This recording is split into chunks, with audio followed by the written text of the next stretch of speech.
Hey there, welcome back to the channel. Today I will tell you about how to use Orange SIM card in Europe.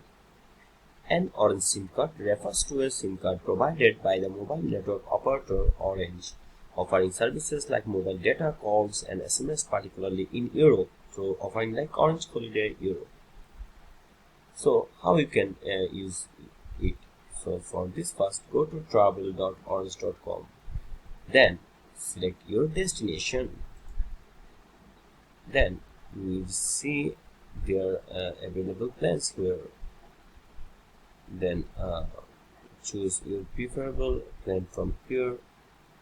Then if you use eSIM or SIM, just select that. Then select your preferable plan. Then if you choose, then select buy.